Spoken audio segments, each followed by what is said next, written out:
whatever you do, do not use the forbidden pre-workout. Don't do it. Just trust me. If you don't know what I'm talking about, what the forbidden pre-workout is it's basically this trend on Instagram, TikTok, whatever, where a man will use a breakup as gym motivation. And how it usually goes is that he'll go to hit a PR, let's say a bench PR, for example, and he'll look at stuff from their relationship, whether it's like old text messages or photos or voice memos or like something like that, or like the breakup text, something like that, and we'll use it as motivation right before he goes to hit his PR. And it obviously induces like a lot of pain, anger, and just he'll hit the PR, and like that's the forbidden pre-workout. Now, I understand breakups are hard, and I've been there before, but the gym has been a way for me to get closer with God and find joy with him through the pain, rather than just like sitting in the pain and making that my identity. Now, pain is a great starter motor. A lot of the best ways we learn lessons, especially as men, is like through pain or through something going wrong or bad. Now, you can use that as a great wake-up call to like, oh, I need to do this, or I need to accomplish this, or okay, this went wrong. And sometimes it's a good way to just start in the gym. A lot of people do that. What's not okay is to use that as your fuel tank. It's a terrible long-term plan because it's just going to sit with you. And when you let it sit with you, it just does not go well. But overall, the forbidden pre-workout trend is foolish and unwise. It's just dumb. What the trend does is it just encourages you to hold on to pain. And it makes that pain your why and your identity. And that pain can also be another way the devil can tempt you and draw you away from God with how you handle that pain. So if we look at Ephesians 4, verses 26 and 27. Be angry and do not sin. Don't let the sun go down on your anger. And don't give the devil an opportunity.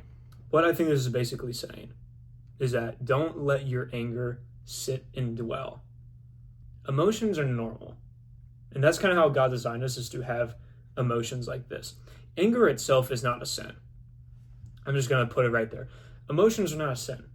It's how you then handle it afterwards that can be a sin or not. When we let the sun go down on our anger, which means like when we let it go on for longer than it should, that is giving the devil an opportunity. When we let this anger become our identity in like a long-term thing, a long-term fuel, that gives the devil an opportunity. Like when we let that spite towards the breakup or whatever, when we let that simmer, that just kind of allows bitterness to take root. Now, if we look at Colossians 3:23, whatever you do, do it from the heart, as something done for the Lord and not for people. What I really take away from this is that when it comes to the forbidden pre-workout, we need to do it from our heart and for the Lord, not to get back at our ex or because they did something bad to us and we want to get back on them. We want revenge on them. Like, no. We should do it purely from the heart as something for the Lord. Because when we lift to get back at our ex, or we do it because of them, they own your workout. They own you. They just, when they occupy space in your brain and they're your motivation, they own that. Whereas you can't serve two masters, right? You can only serve one master.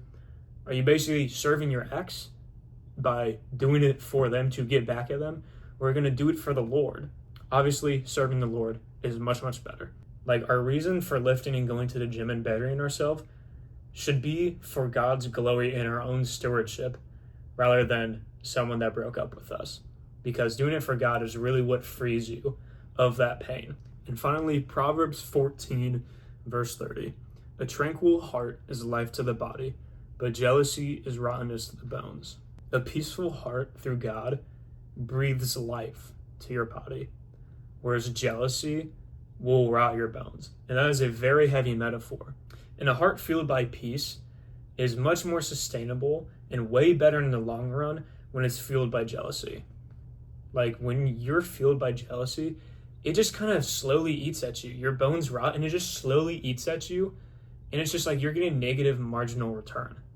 Like, it's just doing worse for you every single day this goes on. Now, a little side point I have is that whatever happened in that relationship, how it ended, whatever, don't demonize your ex either.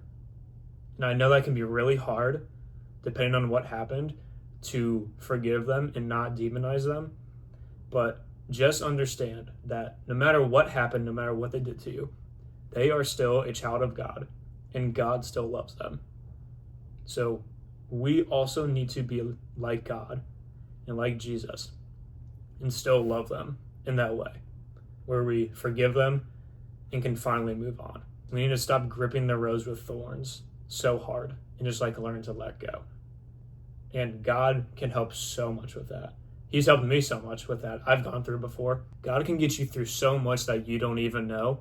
You just need to submit to him and just like ask him to help you and just sit with him, pursue him, run to him. Eventually you'll want to shift from lifting because you're hurting to lifting because you just love going to the gym, lifting weights, getting better every day, and just like all the accomplishments that come with that. Eventually you'll just want to do it because of that, not because of the pain that you endured or whatever. When you do it because you love it, that becomes so much more enjoyable and fulfilling, and you grow so much more as well. So instead of using this forbidden pre-workout, we need to shift our focus from getting back at someone or doing it because of what someone did to us or whatever happened to doing it because of God, doing it for him, through him, and with him, because it's such a great thing that God has given us. Like, I'm so thankful that God has given me the gym. It's such a great place for me to grow, and it's somewhere that I've grown with him as well. When we have God be our why, when we have him be the source of like our life and just the reason why we do everything, life becomes so much better and more meaningful and more fulfilling, and you will be so much joyful overall and just through the rest of your life. Doing, like, even going to the gym for him and because of him has made me enjoy it more, and just being so grateful for it. And like, God has given me this gift and this ability of going to the gym. Like, it has been so much more joyful and fulfilling for me as well after I shifted my focus to that rather than just doing it for myself. So rather than having the gym be a reminder of your past or a reminder of pain, the gym should rather be a place to almost escape your problems and really be intimate with God. God, I just want to pray for the viewer of this video, and I just want to pray for whatever pain they might be going through, and use it as a way to get closer with you, Lord, rather than being pushed away from you. And I just pray that through you, we can get better in the gym as well when we put you as our focus and as our why. In Jesus' name I pray, amen.